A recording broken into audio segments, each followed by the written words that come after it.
Olá, mentes curiosas! Bem-vindos a esta jornada intelectual. Alguma vez vocês sentiram que um cheiro repentino ou um sabor esquecido os transporta instantaneamente ao passado com uma força que nenhuma fotografia conseguiria igualar? Essa sensação é a porta de entrada para o universo de Marcel Proust. Hoje nos deparamos com um dos picos mais altos e desafiadores do pensamento humano. Falaremos de Em Busca do Tempo Perdido. Não é apenas o romance mais longo da história segundo os registros mundiais, mas um tratado filosófico sobre como o tempo nos destrói e como a arte nos salva. Antes de começar, um breve comentário. Para dar vida a essa narrativa, usei ferramentas de inteligência artificial para gerar as imagens que vocês veem. Pensem nelas como uma tela, uma forma de ilustrar as ideias e o ambiente do que contamos. Elas nem sempre serão uma representação literal, mas um acompanhamento visual para que deem asas à imaginação comigo. Espero de coração que desfrutem. Para entender Proust, primeiro devemos entender sua obsessão vital. Marcel não escrevia simplesmente para contar uma história, ele escrevia para deter a morte. Sua obra é uma luta titânica contra o esquecimento, uma tentativa desesperada de fixar a realidade antes que ela se desvaneça. Nascido em 1871, em uma França que transitava para a modernidade, Proust viveu na encruzilhada de dois mundos. Era um homem de salões aristocráticos, mas também um asmático crônico, um observador que terminou seus dias escrevendo em um quarto revestido de cortiça. Imaginem esse quarto. As paredes cobertas de cortiça para isolar-se do ruído de Paris, as cortinas sempre fechadas. O ar denso pelas fumigações para sua asma. Nessa escuridão, iluminado apenas por uma lâmpada, Proust construiu uma catedral de papel enquanto seu corpo se deteriorava. A grande pergunta que Proust nos coloca é a seguinte: se mudamos a cada dia, se nossas células se renovam e nossas emoções mudam, o que é que permanece? Existe um eu verdadeiro ou somos simplesmente uma sucessão de estranhos que compartilham o mesmo nome ao longo dos anos? Para responder a isso, devemos nos aprofundar em seu conceito mais famoso, a memória involuntária. Frequentemente, acreditamos que recordar é ir a um arquivo mental e puxar uma ficha. Proust nos diz que isso é falso. Isso é memória voluntária, uma memória intelectual que nos dá dados, mas não a essência. A memória voluntária é como olhar um álbum de fotos antigo. Vemos a imagem, reconhecemos os rostos, dizemos que foi um bom dia, mas não sentimos nada. É uma imagem morta. A verdadeira memória, aquela que nos devolve a vida, está oculta na matéria, esperando ser liberada pelos sentidos. É aqui que entra a famosa cena da Madalena. O narrador, deprimido e cinzento, molha um bolo em chá de tilha. No instante em que esse sabor toca seu paladar, um estremecimento percorre seu corpo. Uma alegria imensa invade seu ser sem que ele saiba por quê. Não é o sabor em si o que o comove. É que esse sabor continha encapsulado todo o universo de sua infância em Combray. As flores do jardim, as tias, a igreja, o sol da manhã, tudo isso saiu da xícara de chá como uma flor japonesa que se expande na água. Isso é a memória involuntária. Não podemos convocá-la à vontade. Acontece por acidente, através de uma sensação física, o som de uma colher, a textura de um guardanapo, o cheiro de asfalto molhado. São chaves mestras que abrem portas que a inteligência havia trancado a 7 chaves. Proust sugere que o passado não está morto. Está vivo e sequestrado em objetos materiais. Somente quando nos deparamos com esses objetos, o passado se liberta e volta a nós. E quando volta, não volta como uma lembrança, volta como uma presença real. Reencontramos o tempo perdido. Mas a obra de Proust não é apenas sobre madalenas e lembranças felizes.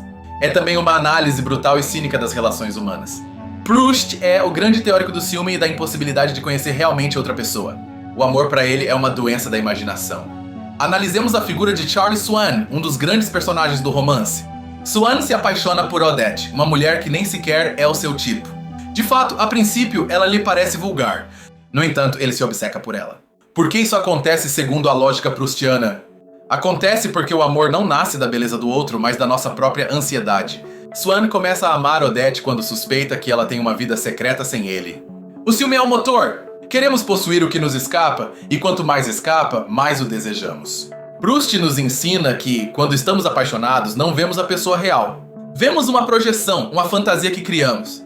Colocamos sobre o ser amado virtudes que ele não tem. A esse processo subjetivo chamamos cristalização, um termo que ele empresta e refina. Por isso o desamor é tão devastador. Não só perdemos uma pessoa, perdemos a obra de arte que havíamos construído em nossa mente. E quando o amor morre, nos surpreendemos. Olhamos para trás e dizemos a famosa frase de Swann: desperdicei os melhores anos da minha vida por uma mulher que nem sequer era o meu tipo. Essa visão pessimista se estende à amizade e à sociedade. Proust foi um cronista implacável da aristocracia francesa. Ele nos mostra um mundo de snobs, de pessoas que vivem atuando, desesperadas para serem convidadas para a festa certa, para o jantar dos duques de Guermantes. Nos salões de Proust, a conversa é um campo de batalha. Ninguém diz o que pensa. Tudo é código, hierarquia e exclusão. Ele desmonta o mito da nobreza para nos mostrar que, sob os títulos e os diamantes, há a mesma vulgaridade e crueldade que em qualquer outro lugar. Mas voltemos ao tema do tempo, porque é o eixo que une tudo. Para Proust, o tempo é um destruidor. Não é uma linha reta que avança rumo ao progresso. É uma força corrosiva que desfigura os rostos, apaga os nomes e transforma as paixões mais ardentes em indiferença. Há uma cena famosa perto do final do romance, o baile das cabeças. O narrador, depois de anos de ausência, volta a uma festa. Ao entrar, ele acredita que todos usam fantasias de velhos. Vê rostos enrugados, cabelos brancos, corpos encurvados. Parece-lhe uma mascarada grotesca. Então ele percebe com horror. Não são fantasias, é o tempo. Esses são os jovens que ele conheceu, transformados pelos anos. E o mais aterrorizante é que ele também mudou, embora não se veja a si mesmo. O tempo se materializou na carne de seus amigos. Essa angústia pela fugacidade da vida tem uma única cura na filosofia de Proust: a arte.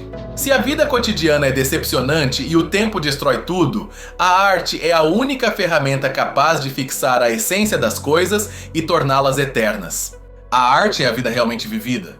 Para Proust, o escritor não inventa nada. O escritor é um tradutor. Sua tarefa é decifrar os símbolos que a vida lhe apresenta. Essas sensações, como a Madalena ou o som de um martelo, são hieróglifos que o artista deve interpretar para extrair sua verdade oculta. Isso nos leva ao conceito do hábito. O hábito é o anestésico da vida. Nos acostumamos a tudo. Ao nosso ambiente, ao nosso parceiro, à nossa rotina. O hábito nos permite funcionar, mas nos impede de sentir. Ele nos coloca um véu sobre os olhos para que não vejamos a realidade. O artista é aquele que rompe o hábito. Aquele que olha uma flor como se fosse a primeira vez que a vê. Proust nos convida a tirar esse véu, a limpar nossa percepção e a nos assombrar novamente com o mundo. A ver o extraordinário no ordinário. Falemos agora da estrutura do romance. Muitos se sentem intimidados por sua extensão.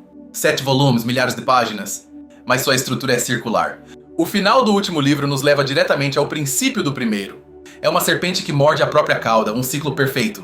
O protagonista, que quer ser escritor desde criança, mas não encontra sobre o que escrever, descobre no final de sua vida que a matéria de seu livro é sua própria vida. O tempo perdido em festas, amores e sofrimentos não foi tempo perdido. Foi a pesquisa necessária para escrever a obra. Assim, o tempo perdido se converte em tempo reencontrado. O sofrimento se redime ao se converter em arte. Esta é uma ideia poderosa. Toda a nossa dor, nossos erros e nossas perdas têm um sentido se somos capazes de transformá-los em algo belo, em uma compreensão mais profunda. É fascinante notar como Proust antecipou a neurociência. Hoje sabemos que a memória é reconstrutiva. Cada vez que lembramos de algo, o reescrevemos. Proust já sabia que não lembramos dos fatos, mas da atmosfera emocional que os rodeava. A verdade não é fotográfica, é psicológica. Outro aspecto crucial é o sono. No romance, o narrador passa muitas páginas descrevendo o estado entre a vigília e o sono. Esse momento liminal, onde perdemos a noção de quem somos e onde estamos. Para Proust, dormir é outra forma de viajar no tempo. Até mesmo os nomes dos lugares têm magia. Proust dedica sessões inteiras a analisar como o nome de uma cidade, como Veneza ou Baalbek, evoca imagens em nossa mente que frequentemente não têm nada a ver com a realidade. O nome é um container de sonhos. Quando finalmente visita esses lugares, frequentemente se decepciona. A realidade raramente está à altura da imaginação. Essa decepção é fundamental. Ela nos ensina que a única beleza verdadeira é a que reside em nossa mente, não no mundo exterior. Mas voltemos ao seu estilo. As frases de Proust são famosas por sua extensão. Podem durar páginas inteiras. Não é capricho. É uma necessidade rítmica. Ele tenta capturar a complexidade do pensamento com todas as suas nuances, suas dúvidas e seus parênteses em uma só respiração. Ler Proust requer paciência. Requer mudar nosso ritmo mental. Vivemos na era do tweet e do vídeo curto. Proust nos exige parar, respirar e nos imergir. É um ato de resistência contra a velocidade superficial do mundo moderno. Ao lê-lo, acontece algo mágico. Começamos a nos ler a nós mesmos. Proust disse que seu livro era como uns óculos ópticos. Ele nos dá o instrumento, mas o que vemos através dele é a nossa própria vida. Suas lembranças despertam as nossas. Por isso, embora ele fale de duquesas francesas de um século atrás, o sentimos próximo. porque fala da insegurança, do medo de não ser amado, da traição, da beleza de um entardecer. Fala da condição humana universal. Falemos da relação com sua mãe, é o núcleo emocional do livro. A famosa cena do beijo antes de dormir. A ansiedade da criança esperando que sua mãe suba para lhe dar as boas noites é uma das descrições mais dilacerantes da dependência emocional infantil. Essa necessidade de afeto, esse medo do abandono, persegue o narrador por toda a sua vida. Suas relações adultas são ecos dessa ansiedade infantil. Proust nos mostra como nossa infância desenha o mapa de todas as nossas futuras alegrias e tragédias. E o que dizer da homossexualidade? Proust foi um dos primeiros a tratar o tema com tanta profundidade e complexidade em uma época em que era um tabu absoluto. Embora a disfarce e frequentemente a trate com certa tragédia, ele explora as sociedades secretas do desejo. Ele chama os homossexuais, com um termo da época, os invertidos, e os compara com uma maçonaria perseguida. Há uma mistura de condenação social e de fascinação pela capacidade de se reconhecerem entre eles. É outro nível da máscara social que tanto o obcecava. Passemos à metáfora da música. No romance existe um compositor fictício, Van Tuyl. Uma pequena frase musical de uma de suas sonatas se converte no hino do amor de Swann. A música para Proust é uma linguagem superior às palavras. A música se comunica diretamente com a alma. Onde as palavras falham e são ambíguas, a música expressa o inefável. Proust invejava os músicos porque acreditava que eles tocavam a verdade sem intermediários. Sua escrita tenta alcançar essa condição musical. Agora, é importante entender o contexto da Primeira Guerra Mundial. A guerra irrompe no romance e muda o mundo de Proust. Os salões se fecham, Paris se escurece. A frivolidade da Belle Époque se choca contra a realidade das trincheiras. A guerra acelera o tempo. Destrói a velha ordem social. Os aristocratas perdem poder, a burguesia ascende. Proust documenta essa mudança sísmica. Vê como seu mundo desmorona, o que dá mais urgência à sua missão de preservá-lo em papel. Falemos da solidão. Apesar dos centenas de personagens, Em Busca do Tempo Perdido é um livro profundamente solitário. O narrador sempre está observando, analisando, mas raramente conectando de verdade. Está separado dos demais por sua própria inteligência? É a maldição do analista. Quem compreende demais sente menos. Proust disseca as borboletas da experiência humana, mas ao dissecá-las, as mata. Somente na memória involuntária e na arte encontra uma conexão viva e real. Também é uma obra sobre a crueldade. As cenas de sadismo, de zombaria. O Barão de Charlus, um personagem imenso e trágico, termina sendo vítima de seu próprio desejo e orgulho. Proust não idealiza a humanidade, ele a mostra com todas as suas imperfeições. No entanto, há redenção. A redenção está na capacidade da mente para criar mundos. Embora estejamos confinados em um quarto, como estava Proust, nossa mente pode viajar através do tempo e do espaço. A imaginação é nossa liberdade definitiva. Proust trabalhava de noite, dormia de dia, vivia na contramão, corrigia suas provas colando papéis adicionais, criando manuscritos que pareciam sanfonas. Sua dedicação era total. Sacrificou sua vida por sua obra. Literalmente matou-se a escrever. Morreu em 1922 antes de ver publicada toda a obra. Seu irmão Robert teve que editar os últimos volumes. É comovente pensar que ele escreveu a palavra fim em seu leito de morte, consciente de que sua corrida contra o tempo havia terminado. Por que devemos lê-lo hoje? Porque ele nos ensina a prestar atenção. Em um mundo de distrações, Proust é um mestre da atenção plena. Nos ensina a saborear a comida, a olhar a cor do céu, a analisar por que sentimos o que sentimos. Ele nos ensina que a vida ordinária é extraordinária se soubermos olhá-la. Não precisamos ir à lua para encontrar maravilhas. As maravilhas estão em nossa própria casa, em nosso próprio passado, esperando que tenhamos olhos para vê-las. Proust valida nossa vida interior. Ele nos diz que nossos pensamentos secretos, nossas ansiedades triviais e nossas lembranças dispersas são matéria de alta literatura. Ele nos dá dignidade. Nos diz que nossa vida tal como é merece ser contada. Há um conceito técnico que ele usa, a intermitência do coração. Significa que nossos sentimentos não são constantes. Esquecemos os mortos, deixamos de amar os vivos, e então, de repente, a dor volta. Somos seres descontínuos. Aceitá-lo é parte da maturidade. Essa descontinuidade é o que torna o tempo tão difícil de entender. Não somos um bloco sólido. Somos uma coleção de eus que se superpõem. A criança que fomos ainda vive dentro de nós e às vezes toma o controle. Analisemos a descrição da natureza. Os pirueteiros de Combray. Proust descreve as flores não como botânico, mas como poeta. Ele as personifica. As flores têm intenções, têm coqueteria. A natureza em Proust é um espelho da alma humana. E a luz. Proust é um pintor com palavras.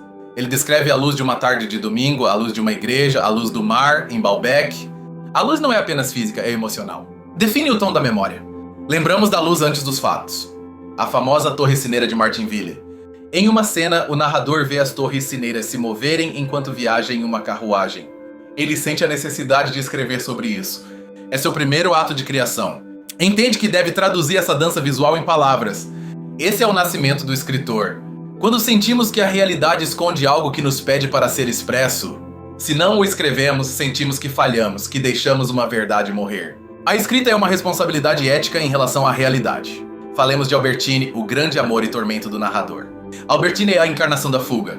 Nunca podemos possuí-la por completo. Mente se esconde. É o símbolo de que o outro é sempre um mistério, um território inexplorável.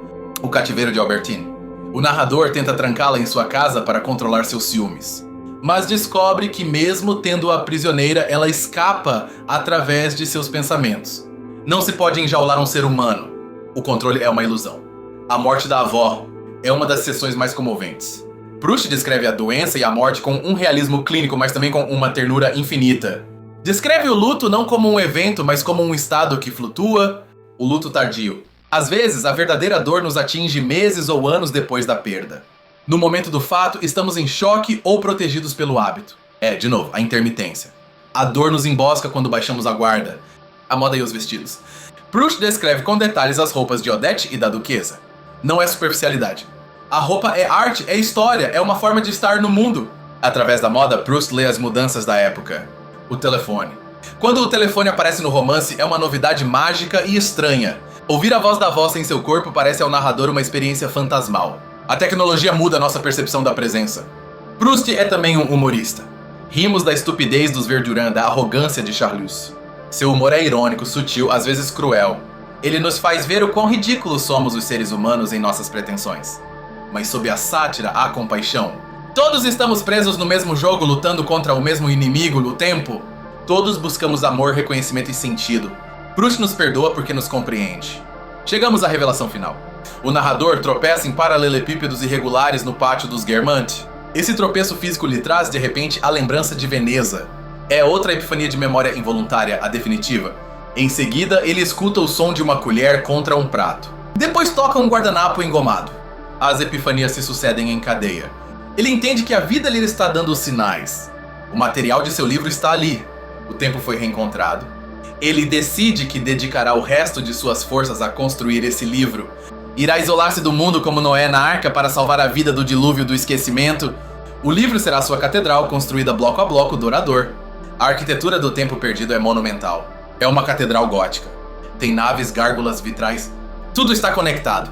Os temas do princípio voltam ao final resolvidos, como em uma sinfonia. Proust nos deixa um legado incalculável. Ele nos diz que o paraíso não é um lugar para onde vamos ao morrer. O único paraíso verdadeiro é o paraíso perdido, o que vive em nossa memória. E temos a chave para visitá-lo? Sua influência é total. De Virginia Woolf ao cinema moderno. Qualquer um que use um flashback, qualquer um que explore o fluxo de consciência deve algo a Proust. Ele mudou a gramática da narrativa para sempre. Não se deixem intimidar pelo tamanho da obra. Podem começar pouco a pouco. Leiam No Caminho de Swann, saboreiem as frases. Não é uma corrida, é um passeio. Deixem-se levar pela música de seu pensamento. Vocês descobrirão que Proust é o melhor companheiro para a solidão. Quando o lemos, sentimos que alguém nos entende melhor do que nós mesmos. Alguém que colocou palavras no que sentíamos, mas não sabíamos expressar. Em um mundo que nos empurra a olhar sempre para frente, para a próxima meta, para a próxima compra, Proust nos convida a olhar para dentro e para trás.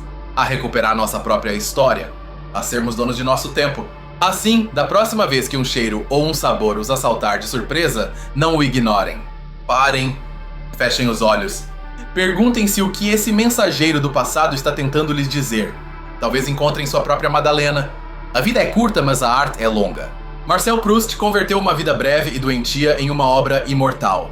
Ele nos demonstrou que, com suficiente atenção e sensibilidade, qualquer vida pode ser uma obra de arte. Em Busca do Tempo Perdido não é um livro que se lê, é um livro no qual se vive. E uma vez que você viveu nele, o mundo real nunca mais lhe parece o mesmo. Tem mais profundidade, mais cor, mais significado. Obrigado por me acompanharem nesta imersão na mente de um dos maiores gênios da humanidade. Foi uma honra guiá-los pelos corredores de sua memória. Se essa jornada lhes despertou a curiosidade, se lhes fez pensar em suas próprias lembranças involuntárias, então cumprimos nosso objetivo. O tempo não se perdeu, foi compartilhado. Inscrevam-se para continuar explorando as grandes ideias que moldaram nosso mundo. Deixem nos comentários qual é aquele cheiro ou sabor que os transporta de volta à infância. Quero ler as histórias de vocês. Sou seu guia neste labirinto de ideias. Até a próxima, continuem lendo, continuem lembrando e continuem buscando seu próprio tempo reencontrado. Adeus!